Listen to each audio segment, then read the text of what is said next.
Currency transaction reports, suspicious activity reports, structuring, and civil asset forfeiture are ways the government turns your usage of cash into a crime. The government hates cash. Cash is anonymous, untraceable, and uncontrollable. Those are the three attributes of a free society most detested by totalitarian governments. Do we have a totalitarian government? Let us contemplate. Suspicious activity reports are completed by banks when you withdraw paltry sums of your money from your bank account and the bank does not like it. If you try to avoid triggering the completion of a SAR by withdrawing your money from your bank account in increments below the SAR threshold to avoid the intrusive surveillance of the federal government, then you are guilty of a crime called structuring. If by some miracle you acquire an interesting amount of cash without running afoul of the feds, then they will simply relieve you of your monetary burdens using civil asset forfeiture. I ask again, do we have a totalitarian government? The Currency and Foreign Transactions Reporting Act of 1970 and associated statutes are known colloquially as the Bank Secrecy Act, BSA, a peculiar name for a set of laws that do just the opposite.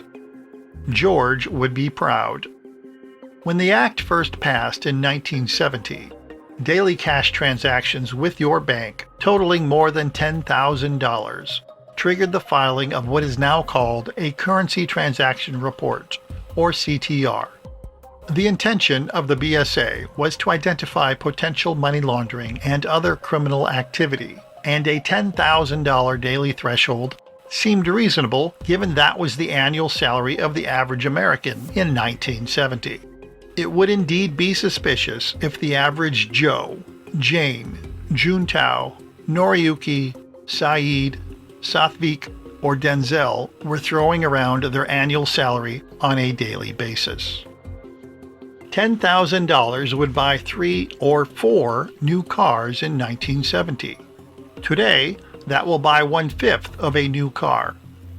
In other words, withdrawing a cash down payment for a new car will trigger a currency transaction report. Times have changed, but the law has not. What was once a suspicious amount of money to be transacting routinely is now chump change even for average Americans who might wish to commerce in cash. A currency transaction report is filed whether or not the bank suspects foul play. A suspicious activity report is filed if the bank believes the transaction is disingenuous or is an attempt to evade BSA reporting requirements.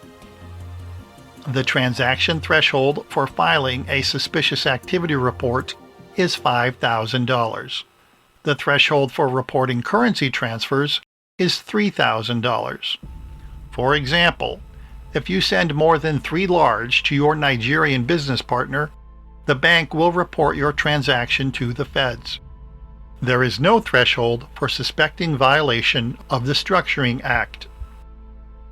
Why have the transaction amount thresholds not changed in 54 years? One might speculate that the federal government likes knowing everyone's business. In 2023, 25.4 million CTRs and SARs were filed. The IRS Criminal Investigation Unit opened 2,700 criminal investigations, of which only 375 were initiated as a result of BSA reporting activity. 375 versus 25 million reports. Something is indeed rotten in Denmark. In June, U.S. Representative for Georgia, Barry Loudermilk, reintroduced the Financial Reporting Threshold Modernization Act that would increase the $10,000 threshold to $60,000, among other threshold increases, and reduce the reporting burden on smaller financial businesses. That bill died on the vine. You should be aware that the terms currency transaction report and suspicious activity report and their associated amounts are often conflated, especially by third-party documentation. Structuring, as defined by Title 34, Section 5324, is the crime of trying to prevent the government from spying on you. If at any time a financial institution believes that you are arranging your transactions to avoid any and all BSA requirements, to include deposits, transfers, and withdrawals, you are then reported for the crime of so-called structuring. But no one tells you about it until the jackboots knock down your door at 3 a.m. with a platoon of federal goons and an MRAP or two, just in case you have Iran's Revolutionary Guard on speed dial.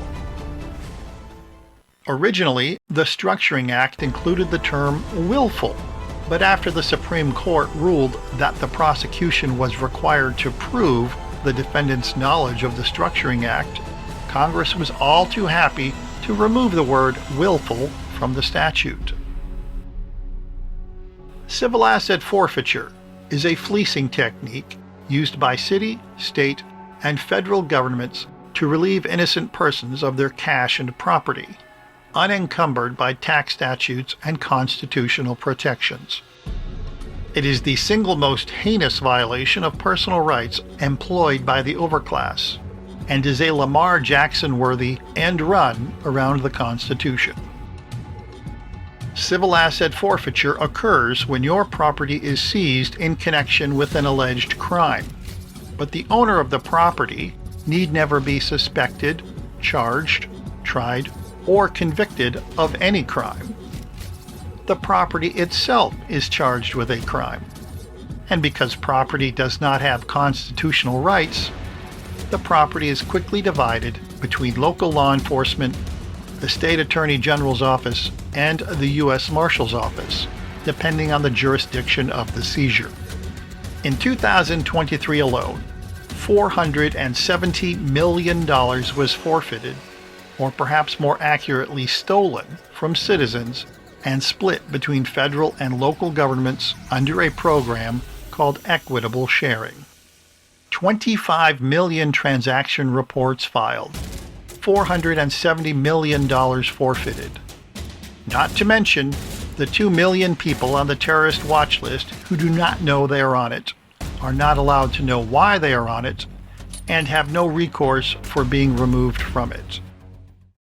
I ask again, do we have a totalitarian government?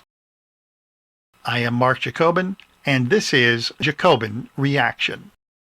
For an expanded discussion of civil asset forfeiture on the program Truth and Other Lies, visit jacobinbrothers.com.